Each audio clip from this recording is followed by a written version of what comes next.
Assalamualaikum warahmatullahi wabarakatuh. Apa kabar semuanya?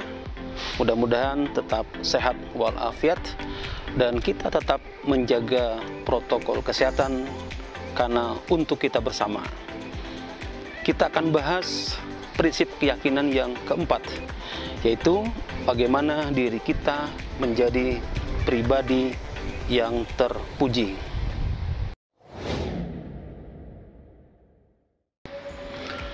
Sobat sekalian, pada dasarnya manusia itu Allah sudah lahirkan dalam kondisi fitrah, suci.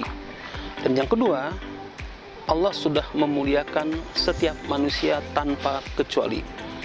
Tetapi karena manusia itu durhaka kepada Allah, bermaksiat kepada Allah, maka manusia tidak mampu mempertahankan kemuliaan dirinya. Justru pada saat dia menghembuskan nafas yang terakhir, dia dalam keadaan menghinakan dirinya. Kenapa kita harus menjadi orang atau pribadi yang terpuji? Ya, lawan dari terpuji adalah tercela. Karena dampak manusia yang tercela adalah bisa kita lihat setidaknya ada 3 hal. 1, orang tercela biasanya akan melalaikan kewajibannya, baik kewajiban pribadi, kewajiban keluarga, kewajiban berumah tangga, kewajiban bermasyarakat, bahkan kewajiban kepada Allah Subhanahu wa Ta'ala, dia akan melalaikannya. Ini yang pertama, melalaikan kewajiban. Dan yang kedua adalah kinerja tidak akan berkualitas. Ya. Jadi orang yang tercela ini kinerjanya tidak akan bagus, bahkan membuat repot dalam satu tim atau dalam satu kantor.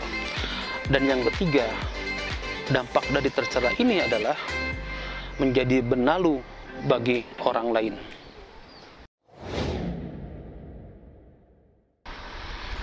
Baik, itu dampak pribadi yang tercela. Kita tidak berharap menjadi orang seperti itu, tetapi kita harus menjadi pribadi yang terpuji. Kenapa? Karena kita punya role model, punya contoh yang paling indah, yang paling baik, dan kita bisa mengikutinya. Siapakah geran itu? Dia adalah Nabi Muhammad SAW. Laqad kana lakum fi Rasulillahi uswatun hasanah. Sungguh, dalam diri Nabi Muhammad SAW itu ada pribadi yang sangat luar biasa. Dan itu bisa menjadi uswah, menjadi contoh bagi kita sekalian. Dengan menjadi pribadi terpuji, saya ulang lagi, itu harus menjadi keyakinan diri kita bahwa kita harus menjadi pribadi terpuji, maka outputnya adalah kita akan menjadi panutan. Panutan di mana? Pertama, kita akan menjadi panutan di keluarga. Yang kedua, kita akan menjadi panutan di masyarakat. Dan yang ketiga, kita akan menjadi panutan di tempat kita bekerja.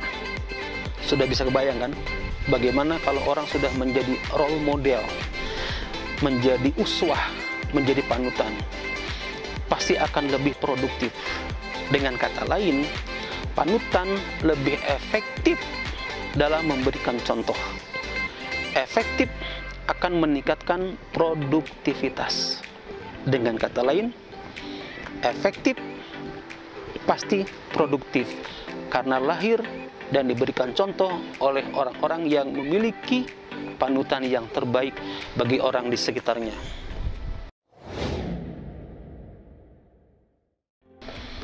Panutan di tempat kerja, dengan kata lain adalah kita harus menjadi panutan di tempat di mana kita melakukan bisnis. Sebagai staf atau karyawan biasa, sebagai supervisor, sebagai manajer, sebagai GM, kepala divisi, atau bahkan direksi dan komisaris. Panutan harus dilahirkan, karena panutan akan bisa memberikan contoh yang efektif, dan efektif akan melahirkan produktivitas yang sangat tinggi. Sobat sekalian, panutan itu akan lebih efektif kalau Anda sudah mengawali dari diri Anda sendiri. Akan senantiasa terbawa karena sudah inherent dalam diri Anda. orang panutan ketika ke atasan, ya, ini saya sengaja tangannya seperti ini. Orang yang sudah menjadi panutan, setiap dia berhadapan dengan atasannya, pasti akan selalu memiliki prestasi, atau dia punya prestasi yang terbaik. Jadi ke atasan dia punya prestasi. Tetapi dengan yang satu level, ya, dengan yang satu level, dia mampu melakukan koordinasi dengan baik dan benar tanpa menyinggung perasaan yang satu level dengan dirinya.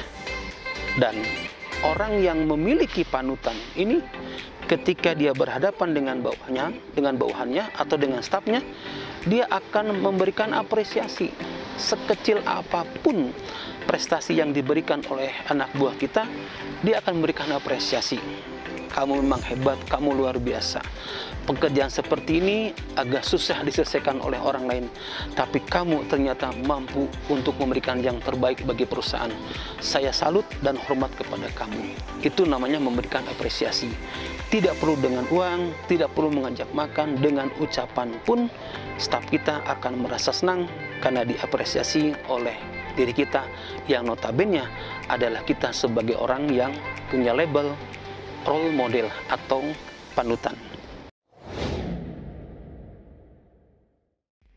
Sobat sekalian, bagaimana dampak dari seseorang yang sudah berusaha untuk menjadi role model atau menjadi uswah atau menjadi panutan di keluarga, masyarakat, atau di tempat bisnis? Tentunya bagus kan? Oleh sebab itu, mulai saat ini kita harus menghadirkan bahwa kita harus menjadi panutan dimanapun kita bekerja, dimanapun kita berada, terlebih di tempat kita beraktivitas. Panutan akan menjadi contoh bagi staf kita, dan dengan menjadi panutan, maka kita tidak terlalu banyak ucapan, tidak perlu banyak memberikan contoh, tapi dengan panutan, maka orang lain akan mengikuti. Kenapa? Karena Anda memang layak untuk diikuti. Tetap menjaga protokol kesehatan. Mudah-mudahan Allah memberikan kesehatan lahir dan batin. Assalamualaikum warahmatullahi wabarakatuh.